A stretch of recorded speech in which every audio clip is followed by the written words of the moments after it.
Hello everyone. आज के हमारे इस वीडियो का टॉपिक है relative lowering of vapour pressure.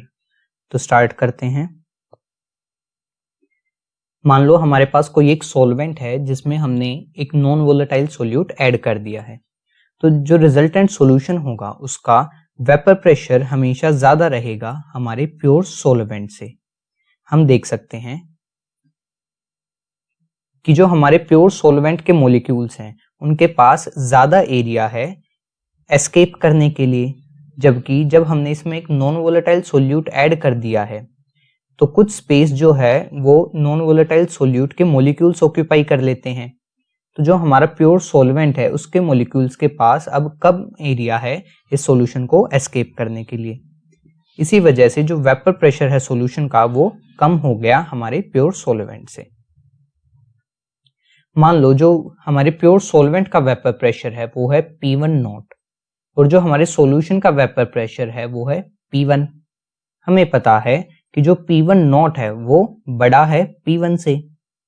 तो अगर हम देखें कि जो हमारा वेपर प्रेशर है वो कितना कम होता है नॉन वोलेटाइल सॉल्यूट ऐड करने से, तो वो आ जाएगा P1 नॉट माइनस P1। और अगर हम बात करें relative lowering of vapour pressure की तो वो आ जाएगा P1 not minus P1 upon P1 not.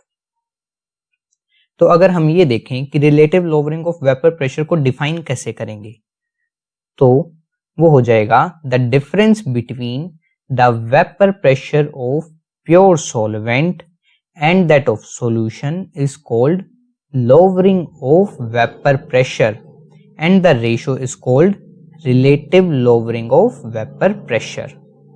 तो इस तरीके से हम अपने relative lowering of vapour pressure को डिफाइन कर सकते हैं। तो मान लो जो लोअरिंग ऑफ वेपर प्रेशर है उसको हम डेल्टा P1 से डिनोट करें तो वो इक्वल है हमारा P1 not minus P1।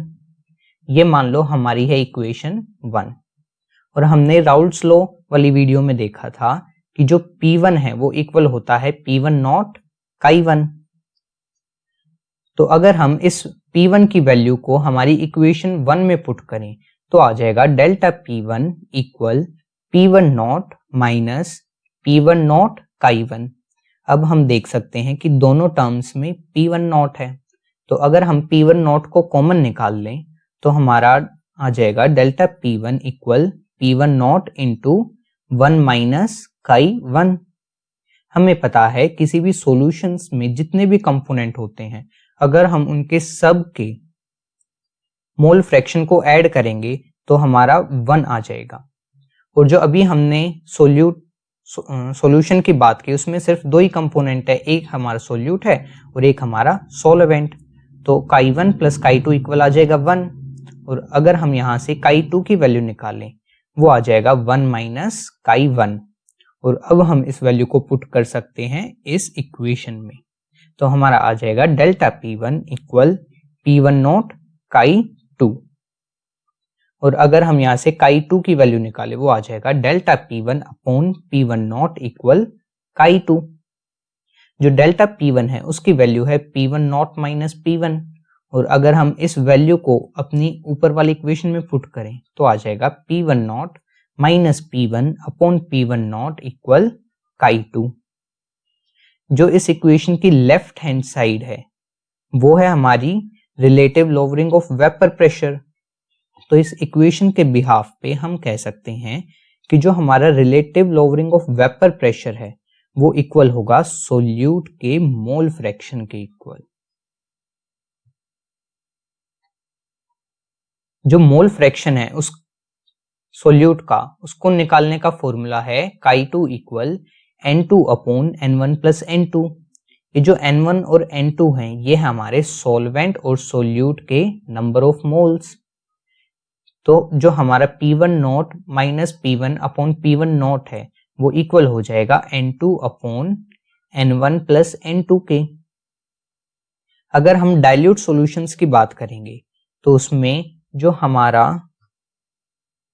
Solute है उसका अमाउंट बहुत कम होता है। अगर उसका अमाउंट कम होगा तो उसके नंबर ऑफ मोल्स भी कम होंगे। तो जो हमारा N2 है वो बहुत ही छोटा है एज कंपेयर N1। तो जो हमारा इस टर्म में N2 है डिनोमिनेटर में, हम उसको नेग्लेक्ट कर सकते हैं। तो हमारा आ जाएगा P1 not minus P1 upon P1 not equal N2 upon N1। ये हमारा एक और फॉर्मूला है relative lowering of vapour pressure के लिए। तो एक क्वेश्चन देखते हैं इस टॉपिक पे। क्वेश्चन है, हमें प्योर वेपर प्रेशर दे रखा है बेंजीन का एक सर्टेन टेम्परेचर पर, जो कि इक्वल है 0.850 बार। एक नॉन वोलेटाइल सोल्यूट जिसका वेट है 0.5 ग्राम हमने 39 ग्राम बेंजीन में ऐड किया है। जो बेंजीन का मोलर मास है वो गिवन है 78 ग्राम पर मोल। जो रिजल्टिंग सॉल्यूशन है उसका वेपर प्रेशर है 0.845 बार। हमें बताना है कि जो नॉन वोलेटाइल सोल्यूट हमने ऐड किया उसका मोलर मास कितना है। तो सबसे पहले हम गिवन लिखते हैं। गिवन है हमारा P1 नॉट है 0.850 बार और P1 है 0.845 बार। तो सबसे पहले हम निकालते हैं relative lowering of vapour pressure. तो उसका फॉर्मूला है हमारा P1 not minus P1 upon P1 not. तो जब हम इसमें वैल्यू पुट करेंगे तो हमारा आ जाएगा 0.850 माइनस 0.845 अपॉन 0.850 और यही हमारा इक्वल होता है N2 अपॉन N1 के। ये जो N1 और N2 हैं ये हमारे नंबर ऑफ मोल्स, और हमें पता है कि नंबर ऑफ मोल्स का फॉर्मूला होता है मास अपॉन मोलर मास।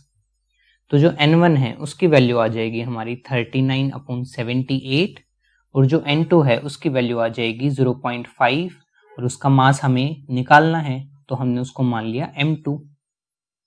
जब हम N2 अपॉन N1 की वैल्यू निकालेंगे तो वो आ जाएगा 0.5 up into 78 upon M2 into 39। मान लो ये हमारी इक्वेशन 2। इक्वेशन 1 है हमारी ये और इक्वेशन 2 है ये। तो हम इक्वेशन 1 और 2 को जब इक्वल रखेंगे तो हमारा आ जाएगा 0.850 माइनस 0.845 अपॉन 0.850 इक्वल है 0.5 इंटू 78 अपॉन M2 इंटू 39 के। और जब इसको सॉल्व करेंगे तो हमारा M2 आ जाएगा 170 ग्राम पर मोल। तो आई होप ये वीडियो आप लोगों को अच्छी लगी होगी। Please like, share and subscribe. Thank you.